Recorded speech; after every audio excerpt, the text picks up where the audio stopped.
Bien, continuando con el desarrollo del eje 1 de la primera unidad, vamos a desarrollar las principales concepciones teóricas con las que generalmente se trabaja en psicología social. Esto más que nada para que ustedes tengan una idea acerca de cuáles son los enfoques con los que se analizan determinadas situaciones sociales y en función de esto las interacciones que establecen las personas entre sí. Hay tres grandes enfoques, por lo menos los que yo quiero compartir con ustedes para que tengan una idea. El primero que vamos a ver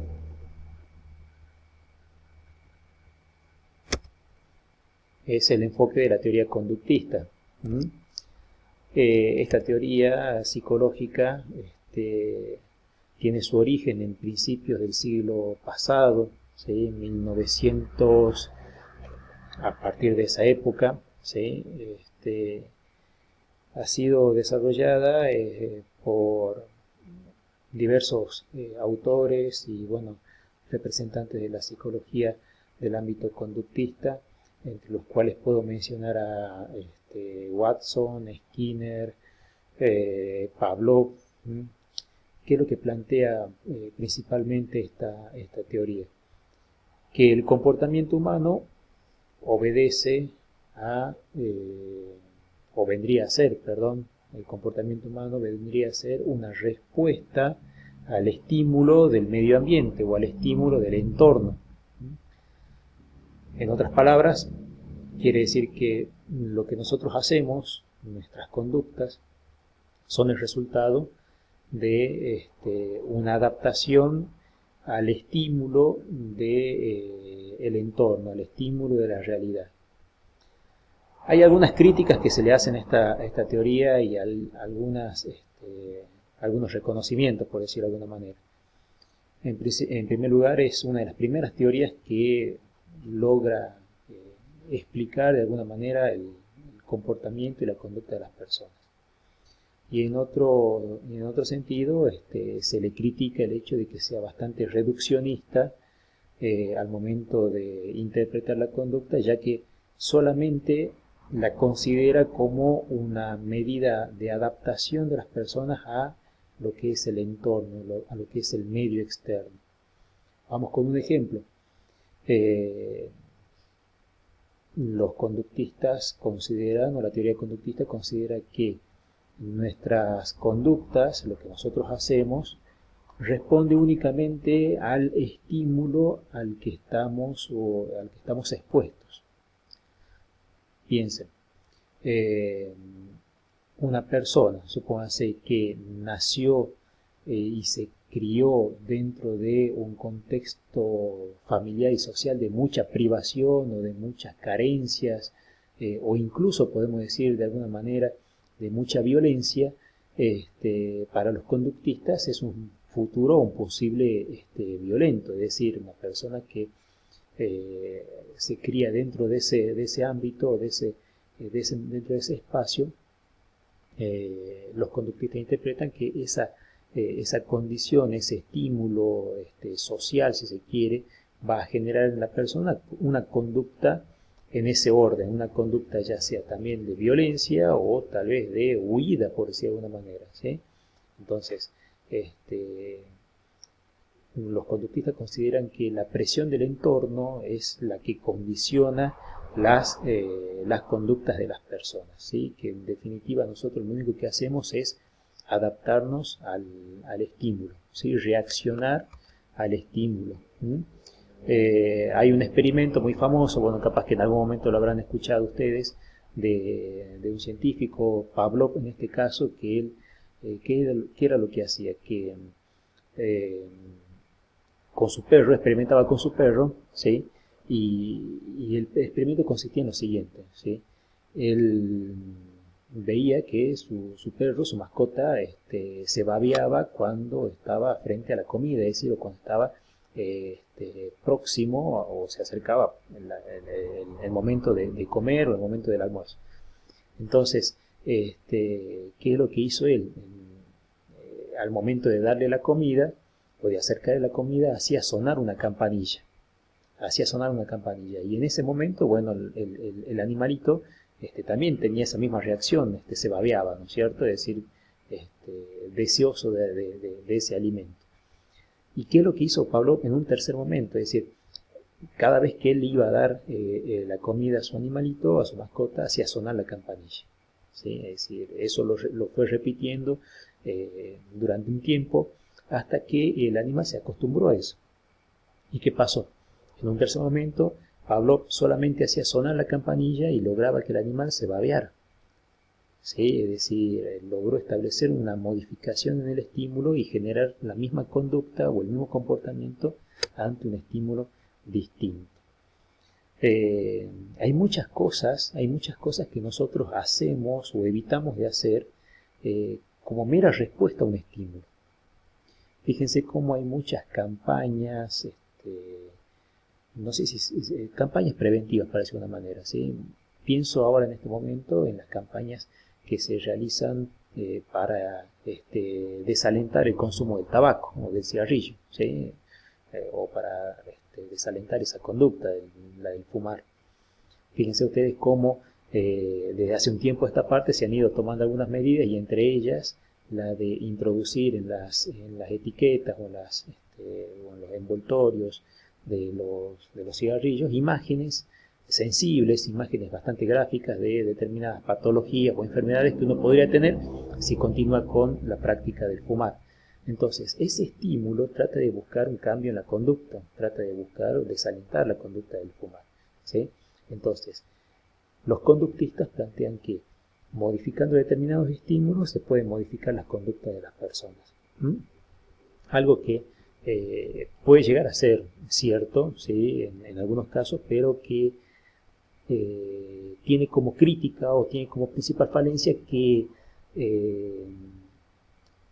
desconoce o tal vez no le da la suficiente importancia a los factores psicológicos de la persona, es decir, a los factores internos, a la voluntad de la persona, porque fíjense ustedes que si de repente fuera así como dicen los conductistas, yo al ver la imagen del paquete de cigarrillo ya no tendría que fumar, es decir, ya se tendría que desalentar el consumo, pero fíjense ustedes que la gente igual sigue fumando, ¿sí? Es decir, hay algo que tiene que ver con la libertad de las personas al momento de decidir sus actos. Y eso está contemplado por la segunda teoría que yo les voy a compartir en este momento, que son las teorías cognitivas. En este caso, las teorías cognitivas, ¿qué es lo que hacen? Van a reconocer lo que el conductismo deja de lado, ¿sí? Es decir, el conductismo solamente le interesa la conducta visible. En cambio, las teorías cognitivas le interesan también tener en cuenta qué es lo que pasa dentro de la persona. Porque la persona, habiendo un determinado estímulo fuerte, no se ajusta a ese estímulo tal vez, o no determina su conducta en base a ese estímulo y hace algo totalmente distinto, ¿sí? Esto que yo le decía. Porque a pesar de existir determinadas campañas preventivas o campañas de concientización, ¿por qué las personas siguen haciendo lo contrario? ¿Sí? No sé, piensa en todas las campañas que existen, ¿no es cierto? Esta del cigarrillo, la del alcohol, la de los accidentes de tránsito, las campañas preventivas con respecto a determinadas enfermedades o las campañas que hacen, lo que se están haciendo ahora con respecto al tema del coronavirus. Porque aún existiendo esa estimulación del entorno, las personas siguen actuando en base a su forma de pensar o su forma de ser. Entonces, ¿qué es lo que interviene ahí?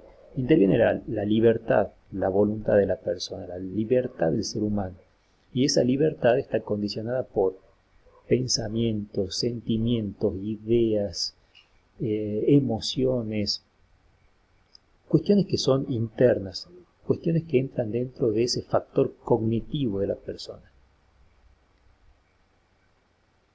Los conductistas muchas veces piensan que el medio determina la conducta de la persona. Determina en el sentido de que uno va a actuar conforme a lo que reciba del medio. Piensan que, por ejemplo, si una persona está expuesta a determinadas condiciones ambientales, esas condiciones van a generar que esa persona actúe de una determinada manera, ¿sí? Si una persona nació en un hogar pobre, lo más probable es que termine siendo pobre. Eso se plantea desde el punto de vista del conductismo. Sin embargo, las teorías cognitivas establecen que si de repente una persona nace en un hogar pobre, no está determinada a ser pobre si es que de repente tiene la estimulación o de repente tiene la idea, la gana, la voluntad de superarse, ¿sí? Fíjense cantidad de ejemplos que hay y que ustedes pueden conocer de personas que a pesar de haberse criado en un contexto difícil, han logrado superar los obstáculos y han logrado obtener determinado éxito más allá de las condiciones ambientales. ¿Se entiende? ¿Sí? Esto tiene que ver con los factores cognitivos, los factores que forman parte de nuestro interior, si se quiere, y que están relacionados con nuestros pensamientos, nuestras creencias, nuestra voluntad, nuestros intereses, nuestras motivaciones. ¿Sí? Bien. La tercera teoría tiene que ver con las teorías simbólicas. ¿A qué hago referencia con esto? A los valores, las normas, los usos y las costumbres de una determinada sociedad, de una determinada comunidad, de un determinado entorno, ¿sí? Es decir, hay muchas condiciones ambientales que tienen que ver con nuestra sociedad y que de alguna manera también van a condicionar nuestro comportamiento, nuestras conductas, ¿sí? Acá podrían entrar todo lo que tiene que ver con las tradiciones, las costumbres, determinadas normas, que tal vez no están escritas, pero que sí, de alguna manera, establecen alguna forma de actuar y de ser dentro de un determinado contexto. En este punto es importante pensar que, bueno, no es lo mismo nacer, criarse y, bueno, transcurrir en un determinado país que en otro. O sea, hay países que tienen determinadas formas de relacionarse, de vincularse. Fíjense cómo a nosotros, los latinos o los que vivimos en esta parte del continente y del mundo, nos cuesta más o nos ha costado más que en otros países poder ajustarnos o poder asumir cambios con respecto a la forma de vincularnos con los demás, esto del distanciamiento social, esto de el evitar el contacto físico, porque el latino es así, es decir, el latino es más corporal, más expresivo, más, si se quiere, o sea, trata de buscar el contacto físico con el otro, ¿sí? El dar la mano, el abrazo, el beso, algo que tal vez en otros países no es tan frecuente, no es tan común. Es más, en algunos casos hasta se evita. Fíjense cómo en Japón la forma de vincularse o la forma de saludar es a través de las reverencias, ¿no es cierto? Es decir, ellos desalientan totalmente el contacto físico, incluso hasta en el saludo. Y no es algo de ahora, sino que es algo que tiene que ver con su forma de ser, con su idiosincrasia, con sus valores, con sus conductas, con sus costumbres. Lo mismo pasa aquí, ¿sí? Entonces, estas son los tres enfoques, las tres grandes teorías con las que se aborda el estudio de la psicología social y de nuestro comportamiento en el contexto de un grupo, de una sociedad, de una organización. Pueden acompañar este video con la lectura de la cartilla, del material, y si surge algún inconveniente, alguna duda, no hay ningún problema, ustedes me pueden preguntar, me pueden consultar y bueno, vamos a seguir en contacto. Me despido y les dejo un saludo cordial.